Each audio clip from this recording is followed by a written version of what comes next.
Hey guys, I got another wonderful video for you today. We are going to be going over how to build a PC. I'm not just going to tell you what parts to pick like other builders. I'm going to show you. We are going to go on PC Part Picker and I'm going to show you every part that's compatible with every other part. And then we're going to get right into it, guys. So I'm going to jump over to OBS and we're going to explain the CPU and how we got our how compatibility works and whatnot. All right, guys, we're going to get right into this. We are going to choose a CPU. I'm going to choose an Intel on the lower end, a lower end Intel. And let's jump right over into OBS and let's see what we can find here. Well, I could just type the i9 or i3 9100. And then let's see here. So we got one at 109 and one for 109. Usually the variants that have different markers behind them are cheaper or more. If you're going to do the $500 build, you're going to want this i3 9400F, and the 4 cores, it's 3.6 gigahertz, 4.2 boost. That's going to be about bare minimum for gaming. Now this will get you by on the $500 build, but the one that you're going to see in my PC build is actually going to be an i5 9400F. So let's change this up a bit, and it's a little bit more. It's about $40 more for the CPU, which isn't bad. And you can come and get the one without the GPU for $140.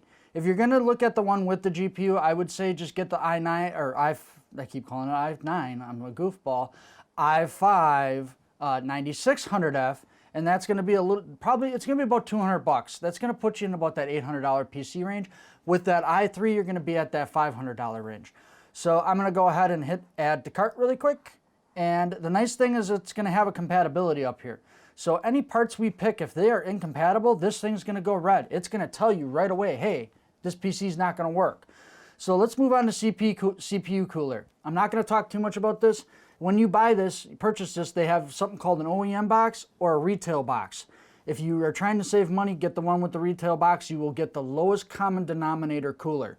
I would say upgrade this. You don't have to upgrade it right away. Get this one, game a little bit. A couple months down the road, get yourself an AIO or a nice honking heatsink.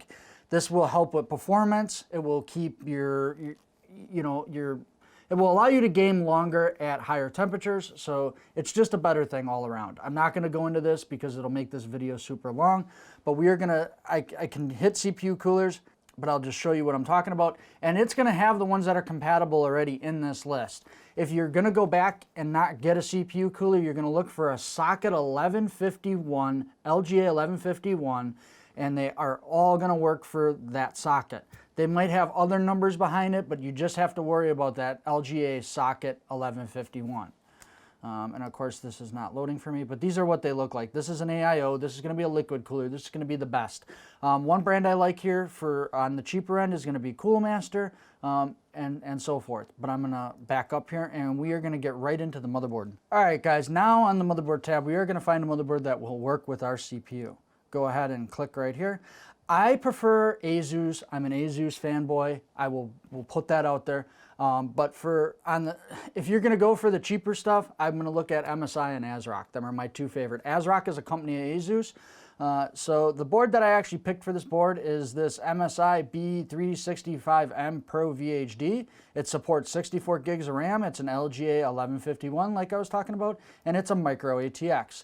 One thing I will say about micro and mini ATXs, if you're not planning to add PCI cards, you're not planning to do 128 gigs of RAM, you're not planning to have a bunch of USB 3.0s or 2.0s, you're not planning to have dual M.2s, you really don't need a full ATX board. It is nice to have all those features, or you're going to put 8 hard drives in or 8 SSDs.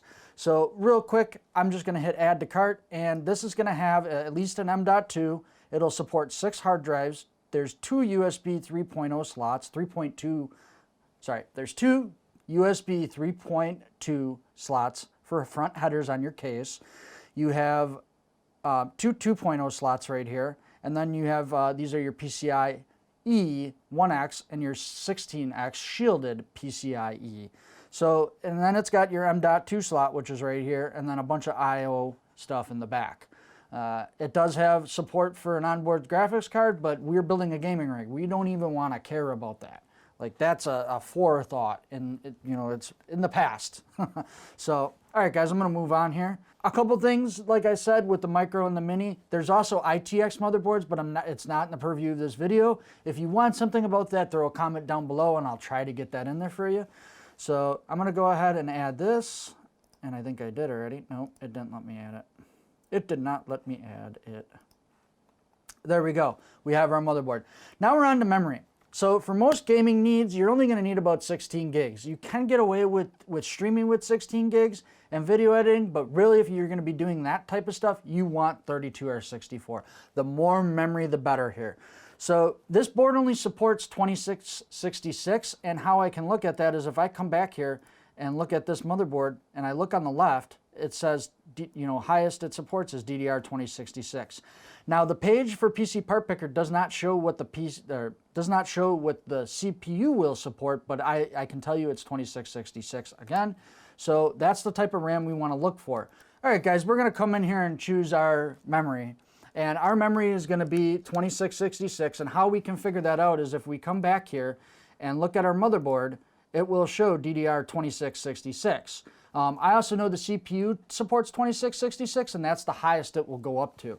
So when I'm looking at the memory, I'm going to want to come here and choose, and I want about 16 gigs. And the reason I want 16 gigs, that's about the minimum you're going to want for gaming. Windows 10 takes about 4.5 gigs, and then whatever's left over is going to be for your gaming. There are games out there that require more memory, and if you know who you are, you're going to have to purchase more memory. So, but for the common denominator in gaming, 16 gigs is going to support you. Now, if you're video editing or streaming, you might want to look at 32 or 64 gigabytes of RAM. So first things first, we're going to come down here on the left, and we are going to hit 2x8 because we want a 16 gigabit kit. And we are going to do lowest common denominator on price on the right here. And then we see the OL. So let's check it out. Do we see any 2066 in our price? 2666 in our price range? No, we don't. We do see 3000, we see 2400, we see more of the same. The one nice thing about this motherboard is it has XMP, so it will support this RAM. It'll downclock it to DDR 2666 at 2x8, which means we're getting a 16 gigabit kit. Now the other thing we want to look at is cache latency. We want about 15, 16 with this memory speed. And you can pretty much see everything on this page is 16 or 15. You're going to pay more money if you want like 14 or even 13 cache latency. This is going to be comparable and fast enough to do whatever gaming you're going to want to do. So I'm going to go ahead and get this OL. I've used this brand in the past. I like it. It's more on the lower end, but it's still good RAM. All right, guys, back on the memory thing. I know we're not done yet. I did notice that there's Crystal Ballistic 16 gig kit, DDR 3000, 2x8. And it's got 10 nanoseconds just like our OL, but that's cache latency 15. It's not going to be a big difference, but that little bit of speed is nice if you want to spend that $2 extra. All right, guys, we're going to be moving on to storage here, and I'm going to jump right into it. So I do have brand preferences when it comes to storage. I really like Samsung. I really like Crucial, PNY, Kingston, ADATA for SSDs and NVMEs.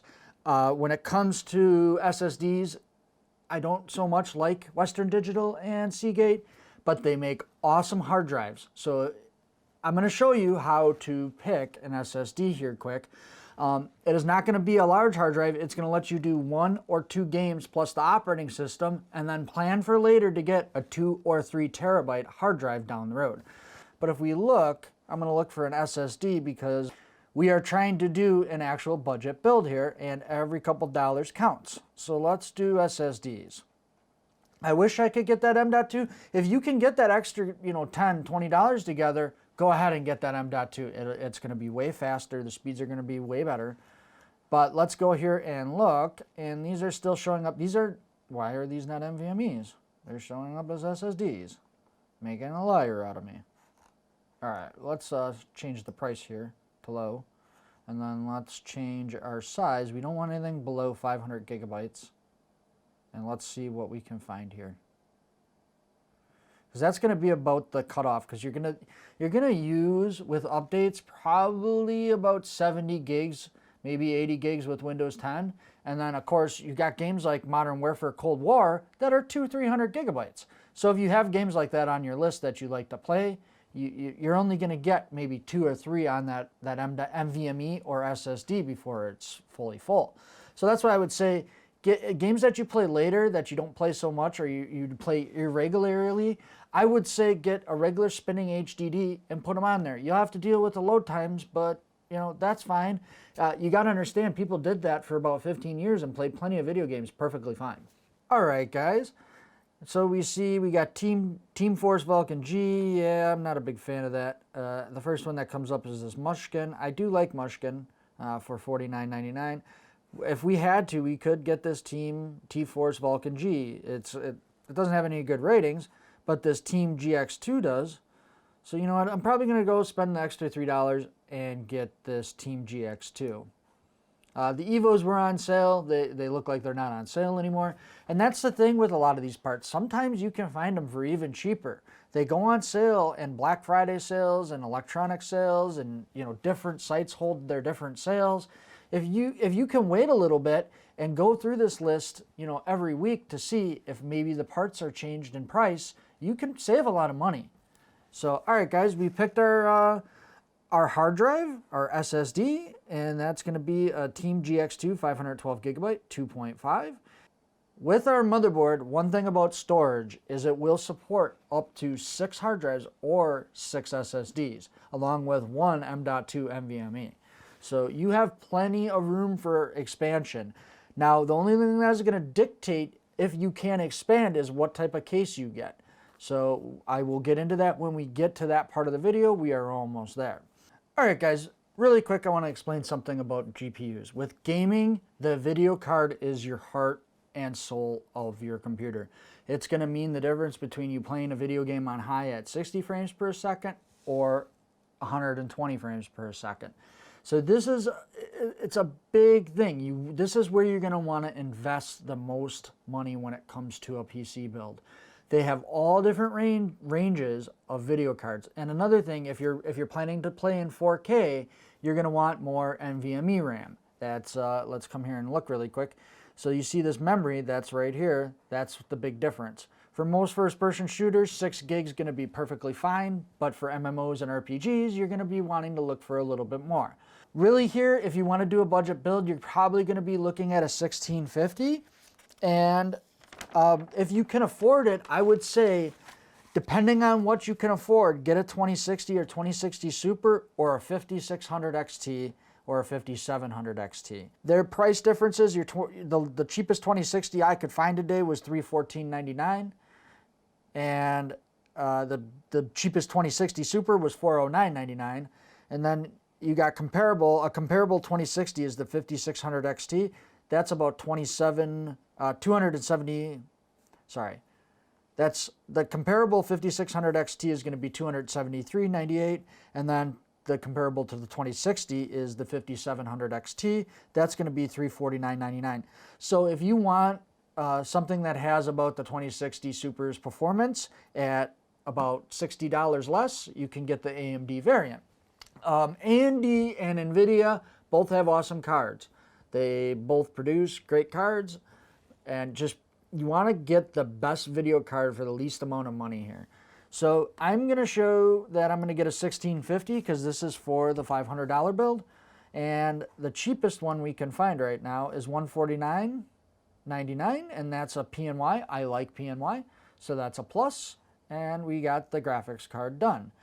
A couple things about video editing and streaming and stuff like that. Having a better graphics card is going to be more important here too as well. That is going to help you out. If you want to be able to compare these video cards, you can go on UserBench. Now I got to give you a warning. UserBench is very biased towards certain brands and companies.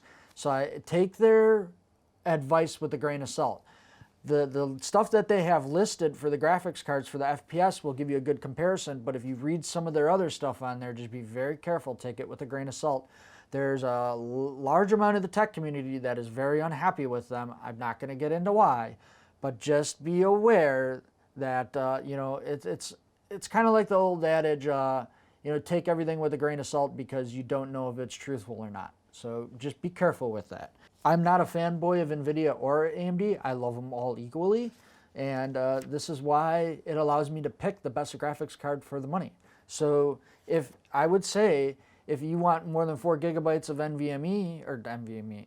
if you want more than 4 gigabytes of NVRAM, you're going to be looking at AMD and NVIDIA both. All right, guys, one thing about NVIDIA and AMD is right now at the 2060 level, they are pretty much neck and neck. As soon as Big Navi 2 comes out, the 3080 and 3090 are going to have a comparable card that's neck and neck with them.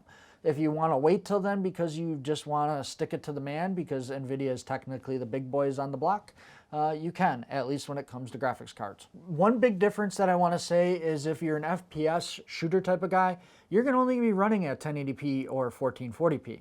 So if you're looking at running 2K or 4K gaming, this is where it's going to be important getting a better video card. You want to play that MMO on ultra settings, you're going to want to look at like a 2060 or the 5700 XT. So that's going to be a big difference because frames per second isn't going to be the biggest thing that you want in an MMO. You still want 60 frames per second, but you want everything to look really beautifully, you want everything to look really beautiful and nice. One thing I do also want to say, because we're doing the $500 build, is be aware with these different cards, the larger and faster and nicer the card is, usually the better PSU you are going to need, power supply unit you're going to need. So just be aware. I'll talk about that more when we get to the power supply unit. But one nice thing, if we come over here and look, it gives us an estimation of wattage on this right side. So this is going to allow us to pick a power supply that is comparable to that. I would say always add about 20%. So say you need a 450 watt power supply, I would say add 20% to that and go accordingly. So you probably need like let's just say 525 watts, go with a 550. We're gonna jump into the PC case and we got Inspector Shayla bugging us right here. She keeps meowing when we're trying to get stuff done. Our lovable, lovable little kitten. So a couple caveats about cases. They're all different size cases. You got full cases, you got mid towers, you got mini ATX, all sorts of different stuff. I'm just gonna go over a couple things. We're gonna talk about cases here. They really fill two functions, well, 2 or 3 functions. The first is what size the motherboard will fit inside your case, and then of course how many PCI and PCIe slots and SSD and hard drives will fit inside of it. And then of course how good the air cooling is. That's going to be the other thing. How good the fans are in the case. Does it really cool, your motherboard? Some cases will come with no fans at all. So be aware of that. I will put a link down in the description down below for a 3 or 5 pack of cheap fans that will work for the case that I'm going to show in the build that we do after this video. So if you're wondering, like, hey, I got this case and it only comes with 1 rear fan, it's a good idea to get 2 more for the front. I do like certain brands. There are certain brands I like when it comes to budget cases. Roswell is awesome for a budget case. Coolmaster also makes an awesome budget case. But if I'm going to spend more money, I also like Fractal, NZXT, and Corsair. But finding them on the lower end sometimes just doesn't happen. So I'm going to jump over here to the screen really quick, and we are going to look for a mid tower. I see this NZXT 510, and it looks really good, and it's at a cheap price. So let's go lowest price. Of course, the Roswell is the first one that shows up. It's pretty, it's not very good looking, but it would work for what we need. I'm going to come down here, and I'm either going to get a Roswell or a Coolmaster, and I will show you guys the same case I have for the build. It is a cheapie, but it's actually it's not as cheap. It's this one right here, this Coolmaster Masterbox Q300L. It supports 4 full-length height expansion slots for PCIe, and it looks like it's got 2 2.5 and 1, like I said, yeah, it's 3. It supports 3 hard drives, 1 spinny disk that goes vroom vroom, and 2 really fast disks, SSDs that are like rocket ships, are like whew. So yeah, it does support that. So this is the case, and it has removable fan filters, and actually from the picture it looks like it comes with 3 fans. Don't be fooled by the pictures. Sometimes the pictures don't say what the case is. So this one I actually had to place 2 more fans in the front, and you'll see that in the build. But this is the case that I like for the build. It was on sale, but right now it's going for $40 and whatnot. But we're trying to build a PC that's on a budget. So let's look here. I thought I seen an NZXT that was pretty cheap, or did I? There's a Roswell. If you really had to, you could buy a case for $24.99. It's not going to be the most beautiful thing in the world. It's an eyesore, but it will allow you to get by. I'm going to just pick the Coolmaster because that's what I have for the build, but you can of course pick whatever you want here, and the compatibility is going to tell you yay or nay. That will not work for what you've picked. Just the one thing I would check is if you like the case, click on it, scroll down here and look and see that this has, you know, an internal 3.5 bay, so you can put an HDD in there. This also has 2.5s. Most 3.5s in cases can be convertible to 2.5s. That's a pretty common thing. So I'm going to go ahead and add this Coolmaster to the build.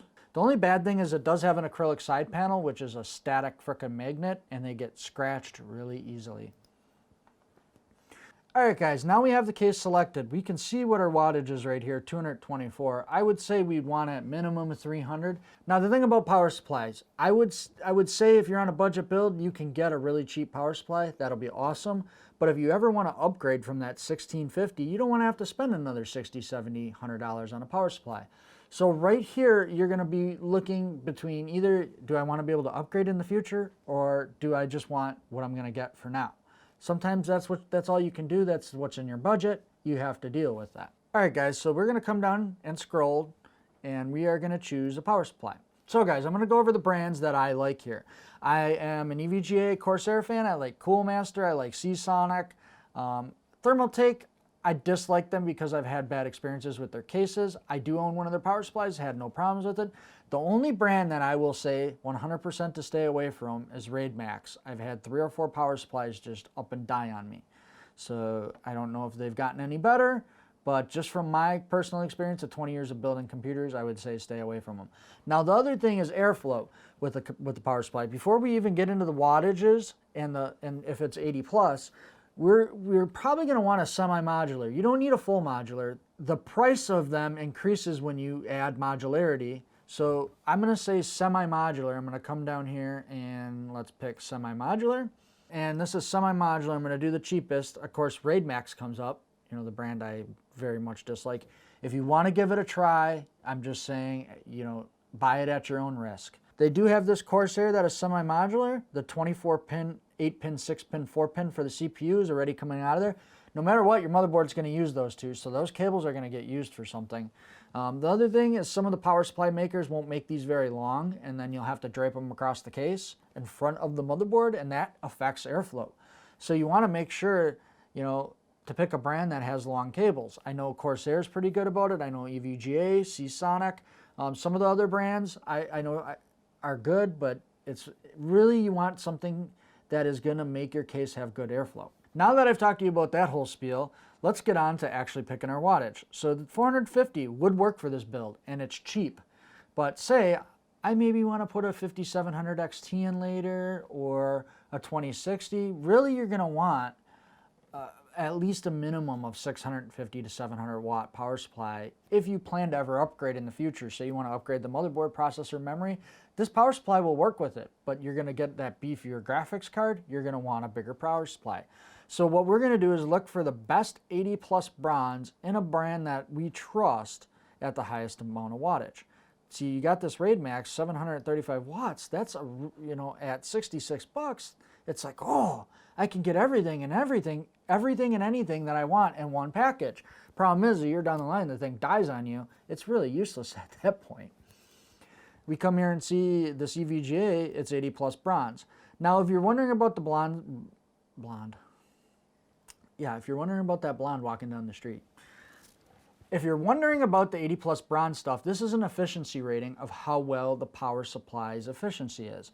Meaning if you're only using 300 watts, it's not sitting there running at 500 watts and killing your power bill. So it's a good thing to have, definitely, if you want to save money. So we're going to want to get the highest wattage semi-modular that we can. This is preference. If you really have to save money and you really are pinching here, I would say unclick the semi-modular and just go with all the lines attached. You can stuff them in the case to try to avoid it killing your airflow. But really, I'm going to probably say this EVGA 500 watt is going to be our best bet. But say I'm budget conscious right now. I don't have that extra money to spend, so I'm going to uncheck the semi. And really, I'm going to want about a 500 watt power supply. So we got a Seasonic right here for $39.99, and that's going to be perfect. It is not going to be modular. It's going to have all the wires attached if you see right here, but that's okay. All right, guys, so now that we're done with the power supply, there's going to be one last thing we're going to talk about, and that's the operating system. You do not have to spend $180 on Windows 10. What I'm going to say to do with an operating system is go to eBay and get an eBay key from a seller. One thing I would do is check to make sure they're not a new seller and check to make sure that they have a good amount of ratings, they're not negative, etc., etc. Once you get your Windows 10 key, you can go ahead and download that Windows 10 media creator from their actual website, not from a different site, but from Microsoft's site, and then go over to a friend or a family member's house and actually use their PC. Make sure you go and buy like anything bigger than a 4 gigabit stick. I'd say get an 8 gig. Go to Walgreens, or I would say get an 8 gig. Go to any other store that's out there, Walmart or a big box store, and go ahead and buy one. Then head over there before your parts even get there and go and plug it in, get the media creator, follow the steps of the media creator, select your disk, and boom, you now have Windows 10 on a USB stick. I would mark it on the stick so you always have it, and then toss it in the drawer with the same manual as your motherboard. And pretty much, guys, this whole PC is built. This will play video games. It's not going to do it the best in the world, but it's going to allow you to play video games at 60 to 120 FPS on low and medium. And depending if the game has a resolution scale, you can also scale that down, but that's a whole different subject for a whole nother different video. All right, guys, let's see what our cost came up to. We came up to $536, a little bit above cost because some of the things that I changed and liked a little bit different. If I went to the i5 9100F, that would be $109. We would definitely be at that $500 range. So, like I said, guys, then there's also mail-in rebates and instant rebates and stuff that come with certain parts. But yeah, this is pretty much was a Tech Nitwit video. I'm very happy that you guys followed along and like my content. If you like the video, like it. If you dislike it, dislike it. Sharing is caring. And this is Tech Nitwit, and I'm out, y'all.